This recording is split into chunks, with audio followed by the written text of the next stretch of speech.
conference, and most importantly, trust-based policing. And what is trust-based policing? What does it mean? Why do we care? How do we do it? And I won't be spending a ton of time today. We might not even go the full 10 minutes, but stick with me to the end because I have some really important information about doing stuff that benefits you not just at work, but also at home. So today, at today's 10 at 10, 10 minutes, 10 in the morning on tomorrow's police officer, what I try to do is every day be able to give you some value, be able to do things that allow you to show up as the best person possible. So next week in St. Louis is the ILEETA conference. And the ILEETA conference is the International Law Enforcement Educators and Trainers Association. It's a huge organization, and it's all about training cops and making sure that they have the best information possible so that they're as safe as possible and and they do the best job as possible. It's a live conference, like people getting together, which is really darn cool because we haven't done that in a year at least. So, and there's even been a lot of conferences that I thought were going to be going on later on this year that have been canceled. So the fact that ILEETA is pushing forward and going, no, we got to bring people back together, I absolutely applaud them on that. ILEETA is a great organization. If you're at all involved in law enforcement, even if you're, say you're a criminal justice educator, you're not a police officer, you're not in law enforcement, but you educate law enforcement officers, ILEETA would be a place for you to go. If you're a cop, you absolutely want to be looking to ILEETA because there's tons of training resources, tons of free information. If you do decide to become a member, it just opens the doors to people that can really help you in your career, have a successful career.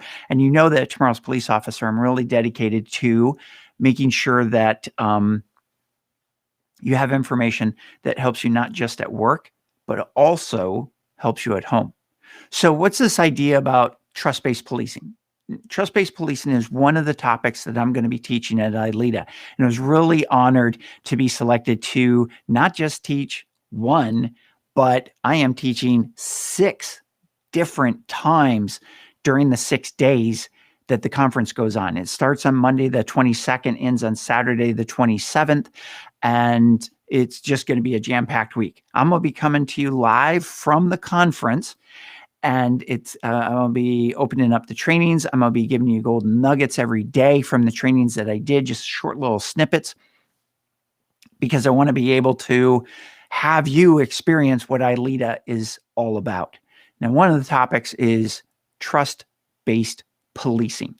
Now, I'm very passionate about trust-based policing and I have been for years that I've been pushing this concept because I recognized what was happening was, and when you look back at civil unrest, anytime that there's been riots in a city, and when I was a relatively new officer, we had the Rodney King riots in Los Angeles, which of course spread to many cities across the nation. And it wasn't just a sudden overnight shift in public perception. What it was things that were brewing for a long amount of time where the public had lost trust in law enforcement. And because of that, there was civil unrest. Same thing happened last year, the end of May, beginning of June, with the George Floyd protests that continued on through the summer, especially in Seattle and Portland. Now, I look at law enforcement as a relationship. We have the police and the community, and there's a relationship there. And for years, it's been called police community relations. It is a relationship. And like any relationship, it requires care and feeding. If you don't do care and feeding for a friendship or someone that you're in a primary relationship with, you're married to, or that you live with, then if you don't care and feed for that relationship, it's going to deteriorate. And the same thing happens between the police and the community. Now, I want to explain something because this is like super, super, super important to understand. I am not saying, I have never said, and I am not saying that law enforcement went out and deliberately broke trust with the community. By and large, 99.9% of the time, law enforcement officers are going out and they're doing the absolute best they can and under some really tough circumstances. What I'm talking about is the perception, and perception is reality. The perception with a lot of community members, for whatever the reason, the perception is they don't trust the police. They perceive it as trust has been broken. Now, you don't have to go out and deliberately break trust for trust to be broken. It can happen accidentally. It can happen because of a miscommunication that you're doing everything right, but there was a miscommunication, a misperception, and trust is broken. That can happen in a relationship at home. It happens with marriages all the time. That's why the divorce rate across the country is over 50%. California, it's 60%. In Orange County, California, just south of LA, it's 75% divorce rate. Obviously, there's trust that gets broken on a regular basis. So what do you do with that? So the example I use is this. If two people are married and they have made the agreement that it's going to be a monogamous relationship, and one of them goes outside of that agreement, trust is broken. Now, it requires at least one of the two people to step forward to repair that trust. Now, normally it would be the person that stepped outside of the relationship and in a sense violated that agreement and went outside that agreement. Now, that's because that person has the greatest responsibility. When you look at the trust between the police and the community, it's really simple. The community is not going to step forward and go, hey, I'd like to repair the trust with the law enforcement. That I'm not feeling that I can trust you and I want to repair that. The community is not going to do it for any number of reasons. They don't have training. They are not paid to protect and serve the public. And I don't care if that's not on the side of your police car. That's your job. It may not be your motto of your agency, but that's your job, to protect and serve. Now, that means law enforcement bears that burden. You may not want it. You may feel that you don't deserve to have that burden. And I would agree with you all day long. But here's the thing. You have that burden. And no one else is going to do it. That's the thing. No one else is going to step forward and repair that trust. So that's why using trust-based policing tactics are so important. And when I say tactics, it's simple communication. It's an awareness. It's multifaceted. And that's why I use the term tactics.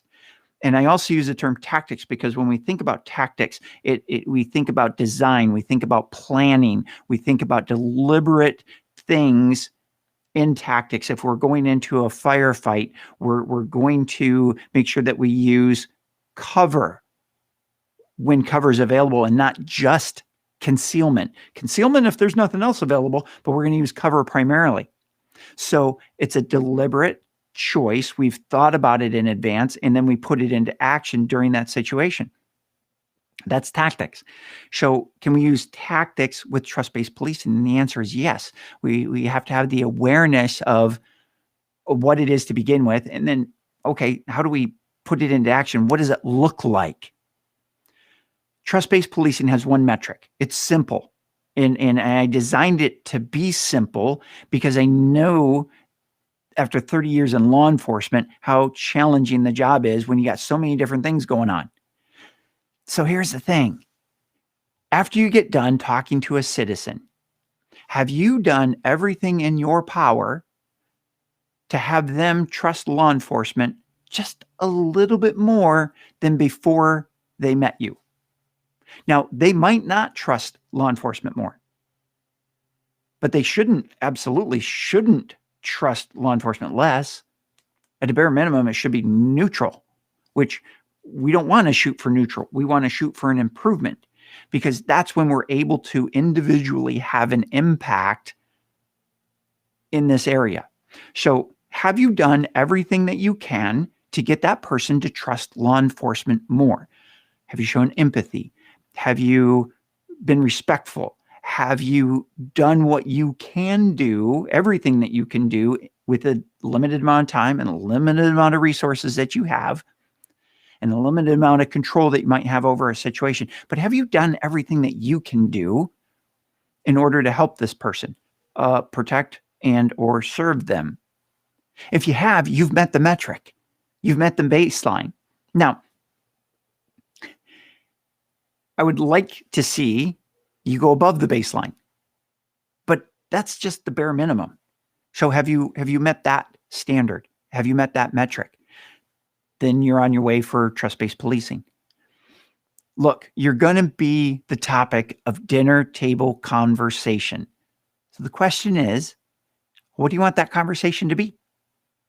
And when you get into conflict with citizens, just like when you get into conflict at home, do you want to be right or do you want to get it right? So how do you use trust-based policing at home? Well, it's the same concepts.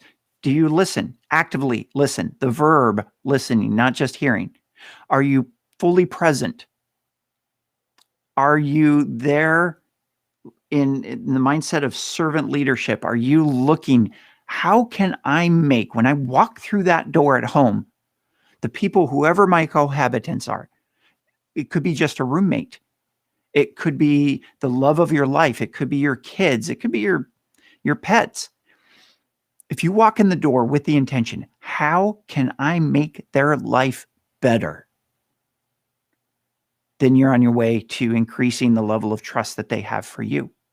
And when you work that way, the cool thing is they're going to come along with you. It's natural. It's human nature. They're going to join you in that sort of activity.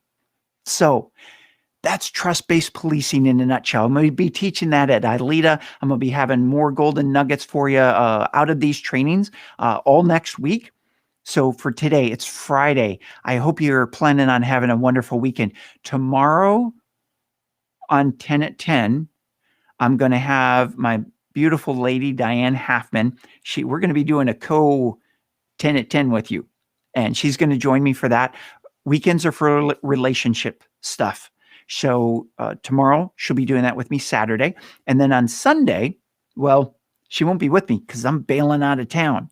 And so I'll be doing 10 at 10 from St. Louis. Until next time, please stay safe. Thanks for being with me today. Bye-bye.